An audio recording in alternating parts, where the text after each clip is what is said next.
Hai, Assalamualaikum. Permohonan baharu dan kemaskini maklumat STR 2026 kini dibuka mulai 13 Oktober 2025 melalui laman web rasmi STR bantuantunai.hasil.gov.my. Semua pemohon dikehendaki mendaftar akaun MySTR baharu bagi permohonan STR 2026.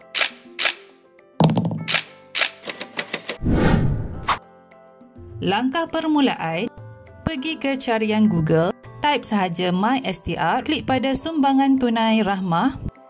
Dekat paparan ni, scroll ke bawah. Okey, dekat sini, sekiranya anda belum pernah menerima bantuan STR atau anda baru saja berumur 21 tahun ke atas, klik pada permohonan baru. Okey, dekat sini anda diberi dua pilihan untuk mendaftar, sama ada anda nak teruskan permohonan baru sekarang atau nak gunakan kaedah My Digital ID. Sekiranya tidak, anda boleh klik ya teruskan. Jadi anda akan dibawa ke paparan permohonan baharu. Klik garis 3 yang ada dekat bahagian atas tu. Anda wajib mengisi kesemua maklumat yang diperlukan sehingga selesai. Tapi kepada penerima bantuan STR yang sedia ada, anda perlu klik sahaja pada log masuk, kemudian masukkan nombor kad pengenalan. Seterusnya, klik semak. Anda dapati akaun pengguna belum didaftarkan. Jangan risau, sila klik daftar pengguna baharu. Okey, dekat paparan ni, sekali lagi sila masukkan nombor kad pengenalan anda. Kemudian masukkan alamat email di sini. Pastikan alamat email yang dimasukkan adalah tepat ya. Kemudian klik pada hantar email pengesahan. Pautan pengesahan telah pun dihantar ke email anda. Sila buka email tersebut ya. Klik pada sahkan akaun saya. Secara automatik anda akan dibawa ke paparan utama MySTR.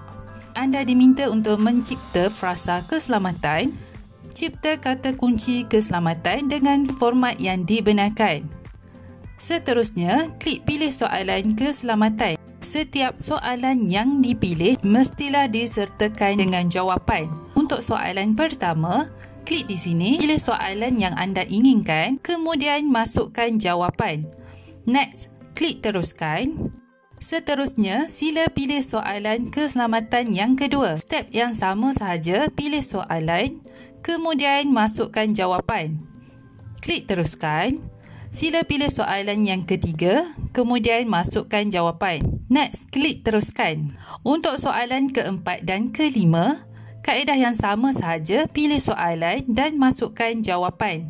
Klik teruskan. Sila semak frasa keselamatan yang telah dibuat. Kemudian, klik seterusnya. Langkah berikutnya, anda diminta untuk cipta kata laluan. Kata laluan yang dicipta hendaklah mempunyai gabungan huruf besar, huruf kecil, nombor dan juga simbol. Kemudian, sahkan kata laluan yang dibuat. Setelah itu, klik daftar akaun. Pendaftaran akaun telah pun berjaya dibuat. Untuk log masuk, anda perlu kembali semula ke portal rasmi STR. Klik pada sumbangan tunai rahmah, scroll ke bawah. Klik pada butang log masuk, kemudian masukkan nombor kad pengenalan anda, klik semak. Pengesahan kunci keselamatan, klik ya. Next, masukkan kata laluan yang dibuat tadi, kemudian klik log masuk. Okey, anda dah pun berjaya log masuk ke sistem ini.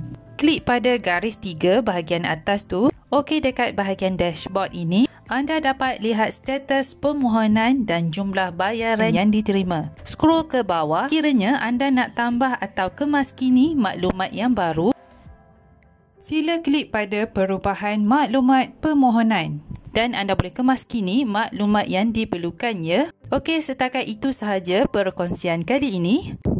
Kita jumpa lagi di next video. Assalamualaikum.